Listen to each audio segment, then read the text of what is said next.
So you didn't do anything. Now, I'm back on the air. I'm not going to take on every... He really said that on his show. You didn't do shit.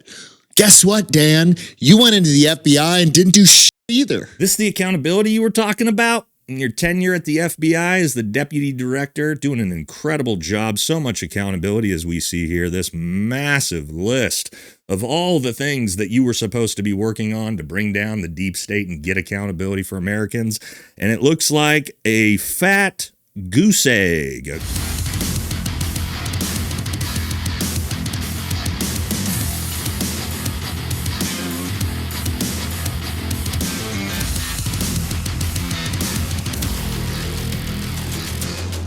Welcome back to the channel, everybody, and if you haven't seen already, this week marks the heroic and triumphant return of Dan Bongino to podcasting. Oh my Lord, after a massive 10 months working at the FBI, bringing down all the criminals, all the accountability in the world under his tenure, and now all 17 of Dan's remaining fans are ecstatic to have him back. But the rest of us are looking around going, what the is this idiot talking about? Saying things like he's the podfather. I am back. The podfather is back. And I think Dan's a little confused. Just because you're short and bald doesn't mean you're Joe Rogan, because it turns out Joe Rogan's not a giant pussy and he actually knows how to fight.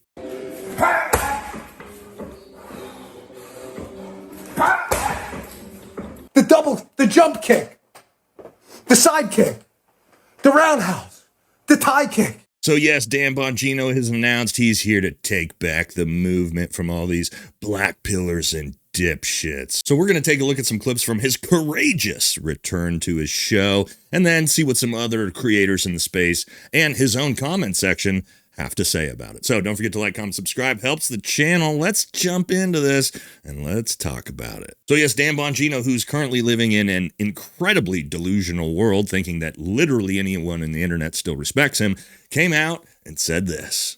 Third group of people I want to address are the grifters out there who mistakenly thought I wasn't coming back. Now, I am back. The podfather is back. Yes, Dan calling himself the Podfather, saying he's here to take the movement back. I don't know how big of a douchebag you have to be to say that about yourself. It's pretty massive, probably about as massive as the number of times Trump's name appears in the Epstein files. And he keeps saying this. He keeps saying that he's here to take the movement back from the black pillars and the dipshits. What movement? What movement are you talking about? MAGA? You're taking back the MAGA movement? No, MAGA doesn't exist anymore. MAGA is dead. MAGA is the party of anti-Second Amendment and pedophilia. You're here to take that back from who? Us? We don't want it. You can have it. This movement's been hijacked by a small group of dipshits and bums and losers who are nothing but doomers under the frame of accountability. I'm all about accountability. Oh, yes, these loser black pillar dipshit Americans that want accountability for things like the giant child sex trafficking ring that you, Dan Bongino, have seen with your very own eyes. Let's be very clear, as he said himself multiple times, he's seen all the files. Dan Bongino knows everything that's in the files. He knows who all of these perpetrators are. And how is he using his platform? Is it to help expose and get accountability for that? Like he said, no. It's to defend MAGA and the Trump administration, and really to defend Jeffrey Epstein. Very bizarre. And accountability, Dan, you keep saying that you're all about accountability, and we thought that. You promised it. You were there to take down the deep state, and I showed this in yesterday's video, but I'll show it again. This the accountability you were talking about? In your tenure at the FBI as the deputy director, doing an incredible job. So much accountability as we see here. This massive list of all the things that you were supposed to be working on to bring down the deep state and get accountability for Americans.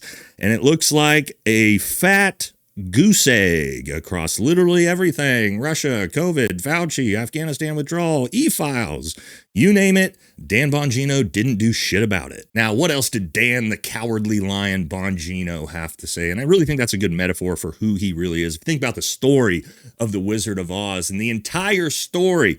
The cowardly lion has no courage. He gets absolutely nothing done along the way. And once the story's over, then all of a sudden he finds his heart and his courage, much like like Bongino is trying to portray here in his return to podcasting. But you're not courageous, Dan. You're a giant pussy, and we all know it. I just showed you what we did or what we didn't. Did I not? I'm not sitting here going, hey, trust me, bro. Also, is this guy wearing a single earring in his right ear? Okay. Didn't know that about you, Danny boy, but okay, that's fine. We don't judge here. Showed you. If you like it, great. If you don't, that is absolutely your constitutional right. You paid for it to go out and go, that sucked. I would have done something different. Okay, but you didn't.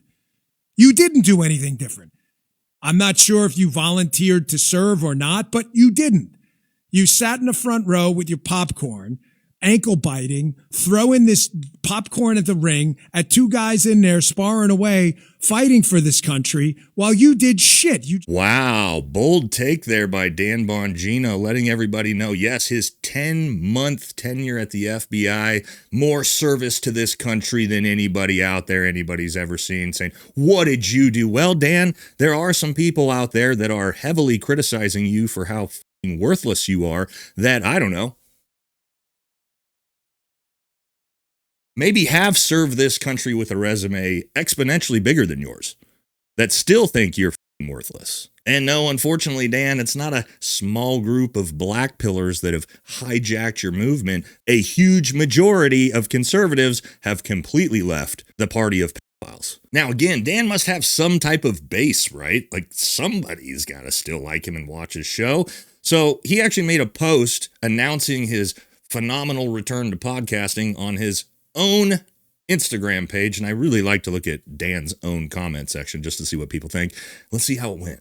Dan says, 3 days ago, just got home and I'm taking it all in. I really can't thank you all enough for allowing me back into your homes today with the relaunch of my show. It was a success beyond our expectations, thanks to you. Thanks for your support both now and through the years. You're the best audience in this business. Dan. And what does his audience have to say as we come to his own comment section? Of course, I was once a fan, but the lies were too much for me. So sad to see that so many sheep still follow a wolf. Talk a lot, but in position, just drop the ball. Sad. Ha! Gay. Ah, the Jonah. Yeah, that ain't it, bro. Amazing how you can be so out of touch with your own comment section. Why are you gay? What a douche. Did you think the elites that paid you off? Sell out, yawn. Thanks for nothing. And yes, Dan's own comment section had absolutely nothing positive to say about Dan, and why would they? Now, here's the thing about Dan. Had he gone and spent 10 months in the FBI after, again, promising accountability, and he was going to be the one that would drain the swamp and bring down the deep state, had he gone in there, still done literally nothing, because we know he did literally nothing other than help redact the Epstein files, according to him, had he at least left and came out and said, look, guys, I'm sorry. I thought I could get more done. I couldn't. I wasn't able to. My bad. Well, people would probably still not like you very much, but they'd have a lot more respect for you than you coming out and thinking that you're going to take on a war against all of the people who just want accountability for, yeah, what was that thing that you were supposed to expose? Oh, yeah, the global elite satanic pedophile child sex trafficking ring that everybody knows about, that you did literally nothing but try to protect, defend, and cover up for. Good job, buddy. Now let's see what some of my friends had to say about this. I'm not sure if you volunteered to serve or not, but you didn't. You sat in the front row with your popcorn, ankle biting, throwing this popcorn at the ring at two guys in there sparring away, fighting for this country while you did shit. You just talked about it. So you didn't do anything. Now, I'm back on the air. I'm not going to take on every... He really said that on his show. You didn't do shit. Guess what, Dan? You went into the FBI and didn't do shit either. At least we were just watching and saying, okay, you want some of our tax dollars? You want to be on salary? Okay, man, go f***ing do a good job, because you know what? You talked about it for a f***ing year straight on your show. Oh, we got to put these people away. I want mugshots. Verbatim, that's what you said. And then you go in, you become a puppet. You go in there and become the softest dude in politics, just kissing everybody's ass. And then you block me on Twitter for calling you out, which is just the cherry on top of all of it. Yeah, there you go. The softest guy in politics. I think that's actually probably the best way we could describe Dan for sure. Let's take a look at another stitch.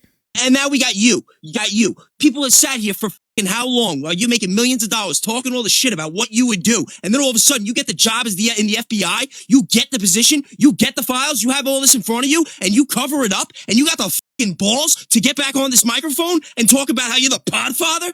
Like, you are so lucky that you're not getting put under the jail right now. And to Real Bay's point there, I agree. Dan, you are incredibly lucky that you're not sitting in a jail cell right now, because if it was up to me and the rest of us, it's not just the pedos that we want to see put in prison. It's all the people that protected them along the way. And nobody has done more to protect these files than you, Dan. Remember this email from before you were even sworn in where you couldn't wait to help redact the files? Yeah, we've seen it and we haven't forgot. Oh yeah, remember this one? Good talking to each of you yesterday. IMD is happy to support. Wanted to share the below. We seek guidance from the GC on the types of redactions to apply to these documents so we can process the right way out the gate. March 18, 2025. Yeah, Dan was actually sworn in one day prior to that and immediately got on his horse to protect those pedos. So I know a lot of you are concerned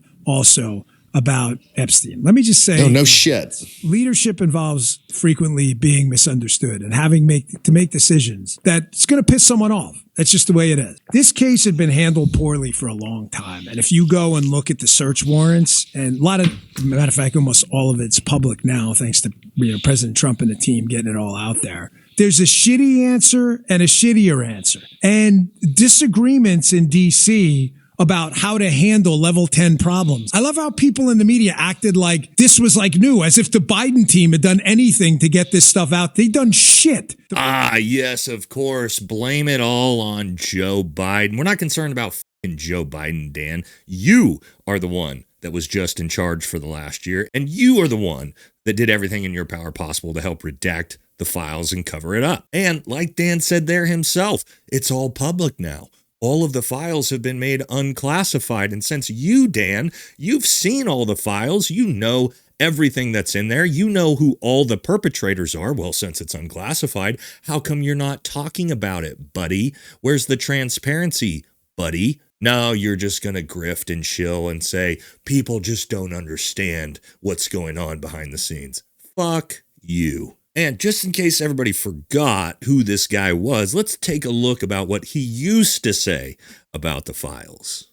Listen, that Jeffrey Epstein story is a big deal. Please do not let that story go. Keep your eye on this. Catherine Rumler, we need to keep the heat on this case, folks. There are a lot of people who are knee deep in the Washington swamp who are not telling you the truth about serious allegations out there that Epstein may have had video and audio of people out there doing things they shouldn't have been doing. And you should be asking yourself the question, how is it that all these people, the CIA director, the Obama fixer, Bill Clinton, all intersected paths with Jeffrey Epstein? Jeffrey Epstein isn't with us anymore, and nobody seems to want to talk about it. Yeah, Dan, you're right. Isn't that interesting? Nobody seems to want to talk about it now, MAGA, and that includes you. Yes, you, the guy who's seen all the files and knows all the names of all the perpetrators. You're not saying shit either. No, you're continuing to use your platform to still defend pedos with all of your might, aren't you? So no, actually, as Americans, we're not going to be lectured by some douche about what we want actual accountability for. So good luck to Dan on the return to podcasting. I'm sure it's going to go amazing. I'm sure you're probably not going to end up on Fox and Friends weekends here in a couple months once it all burns in. But until then, we'll just have to wait and see what this idiot says next. It's going to do it for this one. Catch y'all in the next one.